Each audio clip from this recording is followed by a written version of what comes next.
guys, Clara here, and today I'll be showing you how to make 3 different Christmas clay charms. The first clay charm is going to be a gingerbread man cookie. I'm starting with 2 balls of brown clay, the smaller one for the head and the larger one for the body. There are several ways we could shape the body, but I want to avoid having to smooth out a lot of rough edges or blending all of the pieces at every joint. Now, using 1 ball of clay for the entire body, I'm going to instead indent the edges of the clay to sculpt the arms and the legs. It does take a bit more work to pinch out the sections for the arms and legs, but I like the seamless look it gives. I'm flipping the clay over and doing the same to the other side to make sure that both sides end up even. I'm using my fingers and a ball-pointed sculpting tool to define the shapes. This way, the only blending that is required is when we add the head, which is just the smaller ball of brown clay flattened out slightly. And I'm just gently blending with a silicone tool. I'm not using a lot of pressure for this, as I don't want to indent the clay more than necessary. And remember to flip the clay over again to blend the back as well. Now, I completely forgot about this step, but you can also create more of a gingerbread texture if you tap the surface of the clay with a toothbrush. Now, there are many ways you can design your gingerbread man, but I'm sticking with the classic look with icing squiggles and red and green accessories. With a small ball of white clay, roll out into thin logs. And use less clay than you think, otherwise the icing will be too thick to shape into the squiggle lines. I promise it's easier than it looks. I'm also keeping it simple for the face, and I'm using white clay to add 2 small balls for the eyes and a thin log curved upwards to turn this bored gingerbread man into a happy one. For accessories, I'm using 3 balls of green clay for a bow and 2 balls of red clay for buttons. Now you want to roll out 2 of the green balls slightly larger, and the 2 larger green balls will be pinched into triangle shapes, and they should look something like this. I'm placing them right below the head, which also conveniently covers up the joint between the 2 pieces. Then you can add your smaller ball of green clay in the middle, slightly overlapping the corners. I also added tiny line indents to give the bow tie a bit more dimension. To finish off the design, 2 red balls are added below the bow for buttons. I want to make this into a charm, so I'm first pre-poking a hole on the top of the head with a sewing pin. If you have liquid clay, you can dip the end of the eye pin in it before inserting into the clay. Otherwise, you can insert the eye pin without anything, but since metal won't stick to baked clay, the pin can easily be removed after baking, and you can add a drop of super glue to permanently attach it. And after baking, this is my finished gingerbread man. My next charm is going to be a Christmas tree, which I'm really excited about. I'm starting out with 3 balls of green clay, each ball smaller than the last. So basically a green snowman. For each ball, we will be shaping them into a cone. So I'm pinching one end and pressing the other against my finger to flatten the base. Rotate and repeat a couple times around until one end is flat and the opposite end is pointed. You can also do this by pinching and pressing it against a flat surface like a table, but for me it's usually easier to film this way. I'm repeating these steps for each ball until I have a small, medium, and large cone. For the base of the tree, I'm using a small ball of brown clay to create a trunk. All we're doing is rolling it out into a log, and roll it out longer than you want it because it will end up being flattened out in the next step. Speaking of, now that we have our pieces, it's time to assemble. I'm attaching the trunk to the bottom of the large cone and pressing them together. I'm pinching the top of the cone as well, just to retain some of that shape. Next, we add on the medium cone, placing that down on the center of the first cone, and pressing the 2 together. You could leave it like this for a cute little 2-tiered tree, but I already rolled out the 3rd cone, so I might as well add it. Moving on, to make this a charm, an eye pin needs to be added. I thought it might be difficult to add the pin after the star topper is already on, so I figured I could make the star into the pin. For this, I'm flattening out 2 small balls of yellow clay and sandwiching the eye pin in between them. From here, I'll cut out my star shape. I was kind of drawing a blank on where to start cutting, so I decided to just use my blade to lightly indent the clay and draw the outline of my star. I'm not worried about my cut lines because I figure I'll have to blend and smooth out the edges anyway. Now, at this point, I was definitely second guessing this method and almost just ditched the idea, but I told myself that it's probably gonna look bad right up until it doesn't. So I use my pointed silicone tool to keep defining the shape more and carefully pinching each point of the star between my fingers until I'm eventually left with this. Maybe not the easiest method, but I am happy with how it turned out. Once again, I'm pre-poking the hole that I will insert the pin that's dipped in liquid Sculpey. Onto some more tedious stuff, I want to decorate my tree with some yellow, blue, and red lights.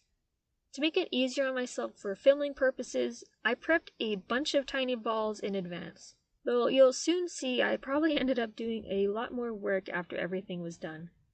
Now when adding these lights, you could add them to the tree as is, but I think planning out the placement with indents helps with spacing and avoids the lights becoming too flat when you have to press them into place. The indents definitely help with placing them because at this size, I'm basically going in blind and hoping I hit the mark. At first, I didn't have a solid plan of where I was placing each light or in what order, but midway through I realized I did not want any two colors to be too close together. So I had to blend out some indents and remove a few lights in the process, which was harder than I thought it'd be. So I instead pushed the unwanted colors further into the tree to create a new indent where the previous light used to be. As for my pattern, I have 3 colors for my lights, so the number of indents on each tier had to be a multiple of 3 to connect seamlessly. So the top tier has 6 lights, the middle tier has 9 lights, and the bottom tier has 12 lights.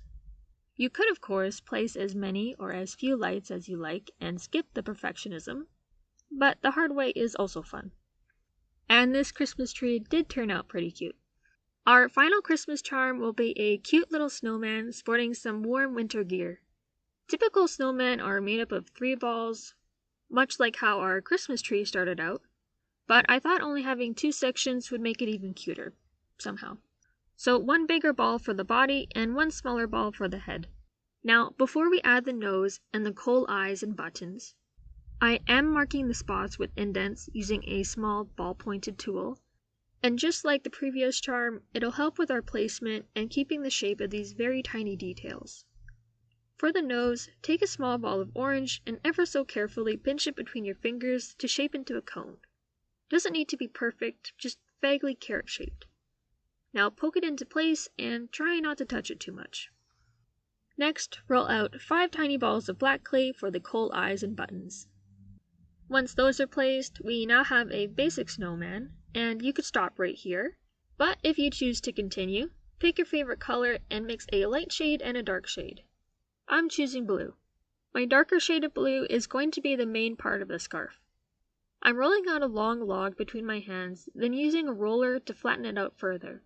I didn't make mine long enough, and while you could just start over, you can also fold over your strip of clay lengthwise and roll again. I did this twice until I was happy with the length. I'm trimming the very ends to tidy them up because I want to add a light blue trim detail. I'm placing a small rolled out ball of light blue clay on each end and then flattening it together to seamlessly connect the pieces. Now I can trim the entire scarf lengthwise to get a nice sharp edge.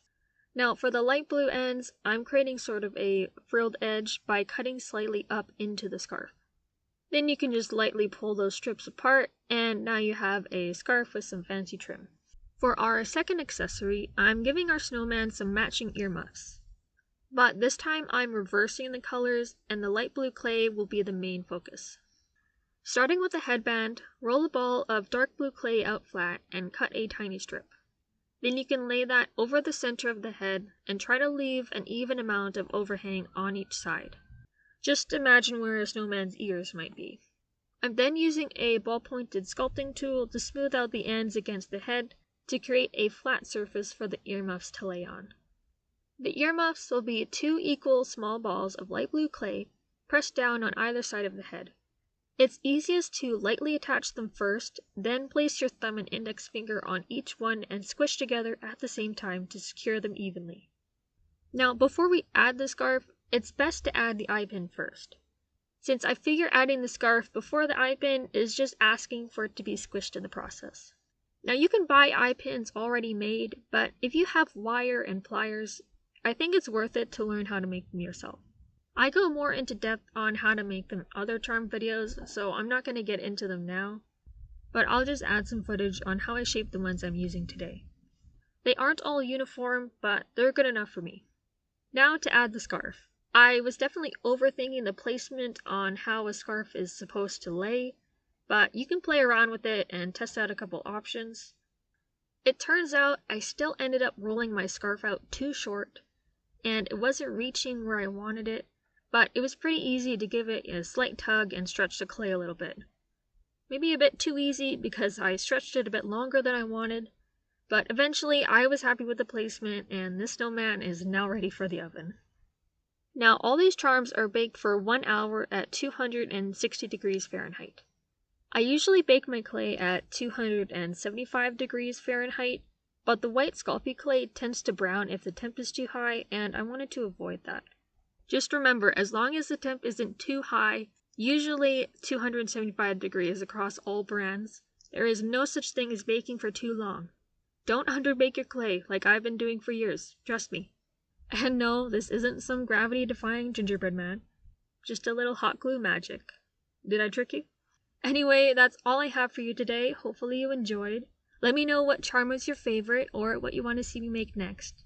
But other than that, I hope you have a great rest of your day, and I'll see you all later. Bye!